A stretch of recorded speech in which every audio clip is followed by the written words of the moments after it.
Welcome to the Story Apothecary, a podcast filled with medicinal and healing stories.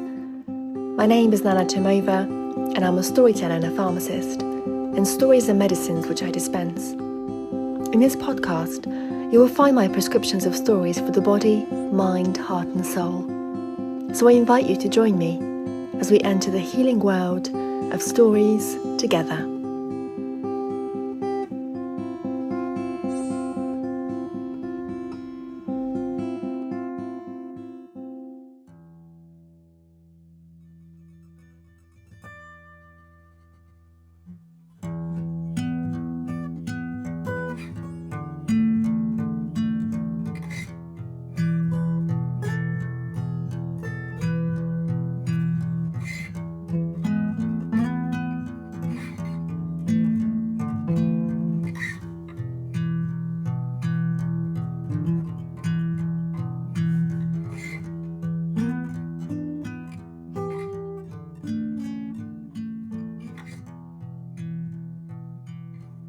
Hello and welcome. Welcome as we approach the end of the year. Welcome to those who come back time after time. And always welcome to those who are listening for the very first time.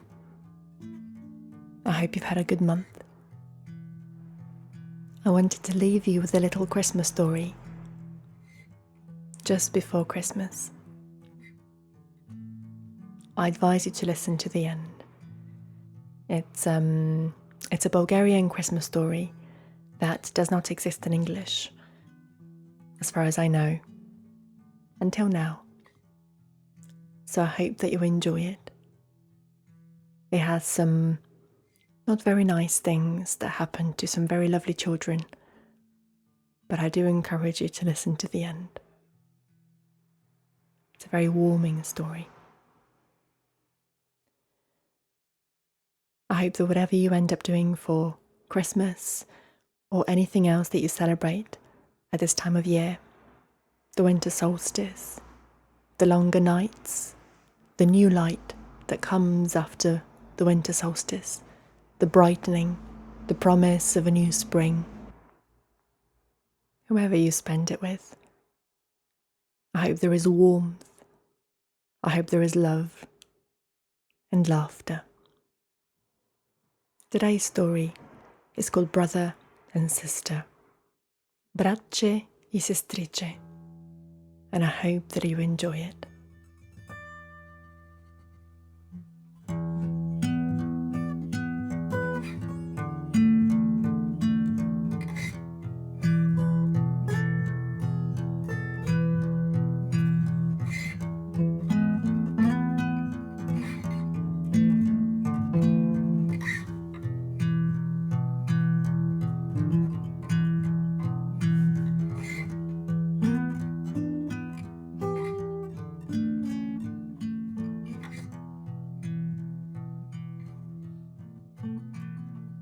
Once upon a time, there lived a woodcutter.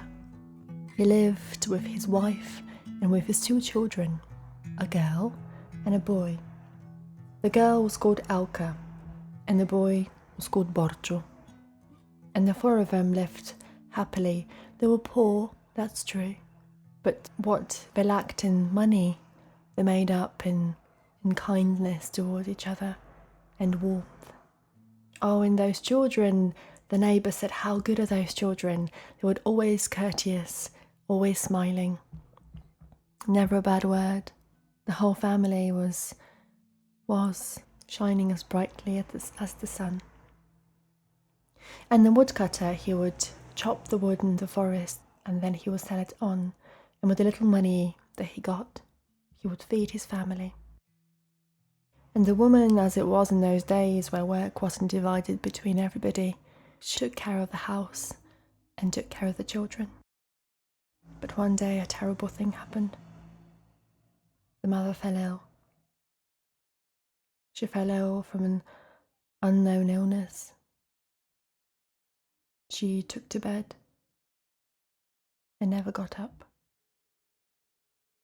It was such a sad day for Elka and Borjo and their beloved father. When they buried her, the two children cried a river of tears. People came to pay their respects. They sang and they cried, and they looked at those two children pitifully. You cry so much, they said, that even you will get ill. And so, life went back to being normal so quickly, and the visitors stopped coming. And for those two children, it seemed like the birds stopped singing. It seemed like the sun never rose again. But they had to keep going. One in particular, those times were not fair to everybody. And so the little girl, Elke, still in the spring of her youth, with little hands and a broken heart, all the work fell onto her. She had to cook, she had to clean, she had to bring the water from the well, she had to tend to the fire, she had to wash the floors.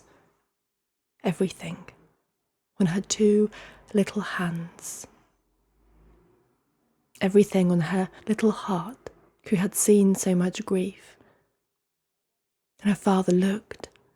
Oh, and how awful he felt, and how sorry he felt that all the work fell into her hands.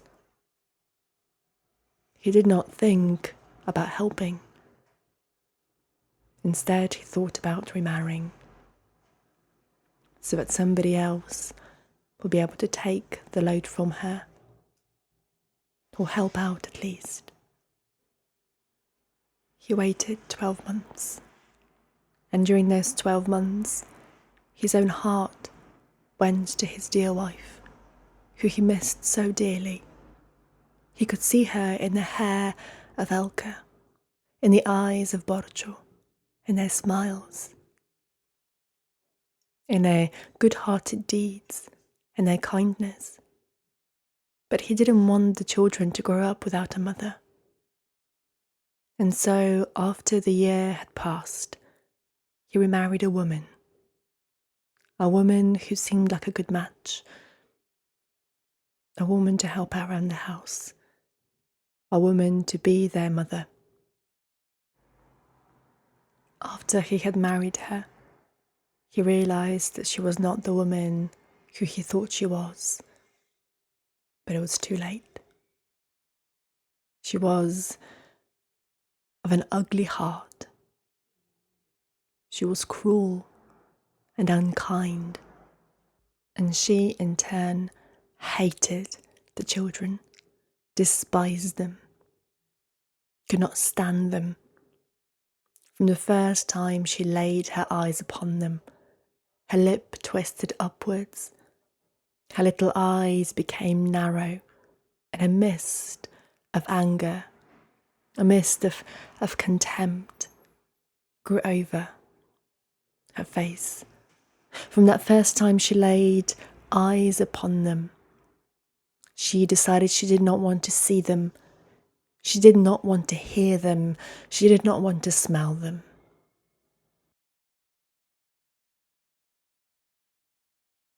And when one of the neighbours would say, "Oh, what good children," the stepmother would say, "Good children, huh?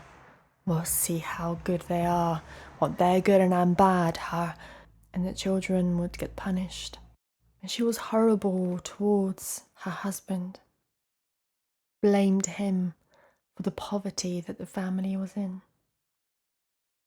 One day, the stepmother sent the two children to the forest to bring lunch for their father. The children went there, and they gave him a little bread and a little cheese to eat. And then they stayed in the little hut to sleep there. Or when he stayed, when he had too much work in the forest. But he also stayed there to escape his new wife. And so the children and him spent a fun night in the woods beneath the stars.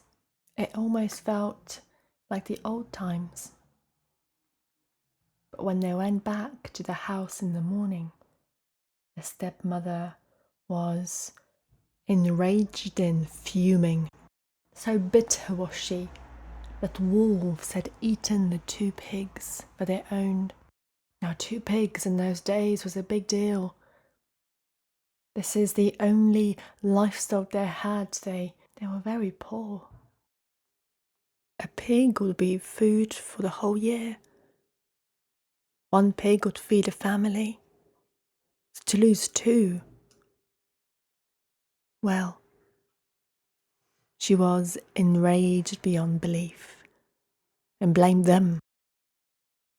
You pay for this. You will see, you will pay for what you've done. You went and sleep in the forest in the hut, and because of you I had to stay home and I had to do everything, do the cleaning, do the work, do the sweeping, get the water, stoke the fire, and because of that, the pigs were eaten. It's your fault.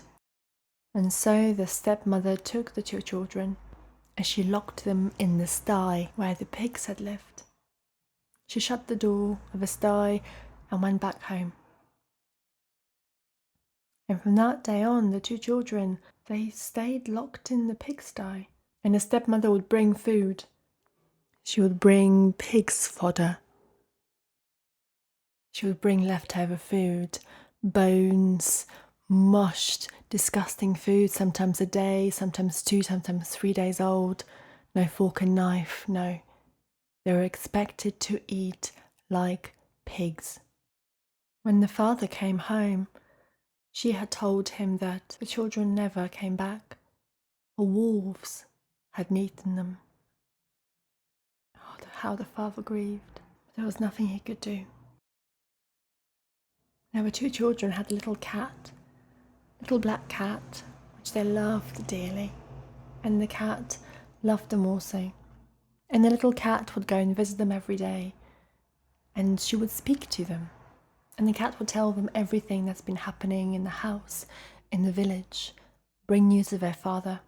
And that's how the children lived, day after day in that sty. But one day the cat came and the cat was very upset. "Do you know what I heard today?" said she. "I heard when your stepmother was talking to herself by the fireplace. She said that she keeps you in the sty and she's feeding you up like pigs and she's going to slaughter you for Christmas." When the children heard this, they started to cry and beg, "Please, please, cat, please, please help us to escape, please." "How can I help you?" said the cat. I can't unlock the door of the sty." "Well, it's not locked," they said. "The latch has just been pulled down." And so the cat tried. Minute after minute, hour after hour, that cat tried with its claws and its teeth to push and pull. She pushed and pulled this way and that way, and finally, towards sunrise, after having worked tirelessly all night, she managed to undo the latch, and the 2 children escaped into the woods. But this day, as it happens, the woman woke up earlier than usual, and so she went to see her little 2 piglets in the sty, and what did she discover? The sty was empty. The children were gone. She could see their footprints in the snow and she started chasing them, running and running towards them. She saw them as they were going in the forest, and she ran after them when they were going towards the hut of their father to hide there, to see him, but he wasn't there. "Elke, run faster, run up to the hill," said her brother. But the stepmother ran towards them with such force and such speed. A long time the 2 children ran, until they saw that in front of them a big rock, and there was nowhere else for them to go. There was nowhere for them to go past it, underneath it, to climb on top of it. There was nowhere. They were stuck. And they saw their stepmother approaching and laughing, cackling, screaming, "I've got you now, you stupid, ugly children. You thought you'd run away from me, huh? And now where are you going to go? Where are you going to run?" The 2 children, trembling and crying, wondered what to do. And so Elka, the girl, she looked up to the heavens and she begged the gods and the goddesses, "Please, please help us. Please help us so that we don't end up in the hands of our evil stepmother. Please. In that instant, a miracle, a wonder happened. The two children were no longer, but in their spaces where the two children were, two until then never seen trees. Those trees were green in the winter, evergreen, where around them was snow, and in the forest there were bare trees and yellow, orange and brown leaves on the forest floor. These trees had beautiful thin needles. One of the trees, delicate and beautiful, slender, with beautiful branches spread elegantly like a maiden. And the other one, taller, a much bigger tree, like a young man. And those trees, the people, they called them Elha, named after the girl Alka. Elha is a fir tree. And the bigger tree, they called Bor, named after the boy, Borko, a pine. And for this reason, the fir and the pine, they grow always in the mountain, always evergreen, usually next to each other, the brother and the sister who escaped the hands of a awful evil stepmother.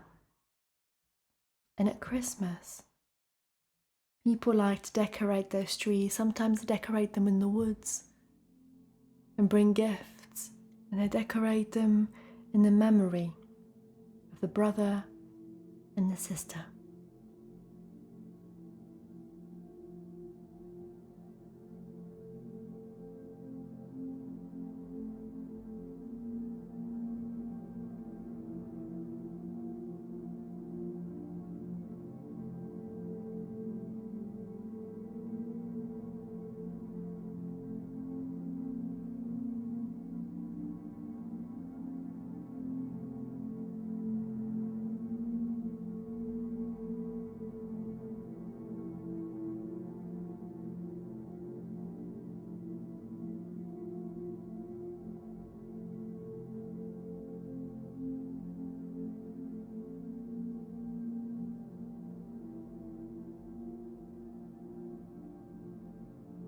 I hope you enjoyed the story. I hope that you have a wonderful Christmas. If you have a tree, especially one in a pot, you can take out year and year again and watch it grow, or one which you hire. I hope that you remember those two brothers and sisters who gave birth to the very first pine and the very first fir. If you enjoyed today's story, and if you enjoyed this podcast, perhaps you would like to join me for Slavic Stories for the Winter Solstice on the 21st of December in the evening, 7:30 p.m. UK time, so we can witness the growing of the days together. You will hear Slavic stories about strange creatures that come alive at this time of year, about people made of snow, people made of fire, and about the little girl, Nikolinka, who goes to try and find the spring in an eternal winter. Whether she manages to find the spring or not, you can find out at Slavic Stories for the Winter Solstice. I hope you'll be able to join me. The evening will be a collaboration with wonderful music by musician In Feathers, whose music you hear every time you listen to this podcast. It is beautiful and haunting and wonderful to tell stories to. And of course, a very heartfelt thank you to all of you who support me on Patreon. and to those of you who buy me a cup of coffee. It makes me feel very appreciated, and it provides me with warmth and excitement to create the new episodes. And if you would like to support me, if you enjoy this podcast, follow the links in the description. Have a fantastic and wonderful end of the year. And I'll see you next year for some more stories in the Story Apothecary. Goodbye from me. Thank you for joining.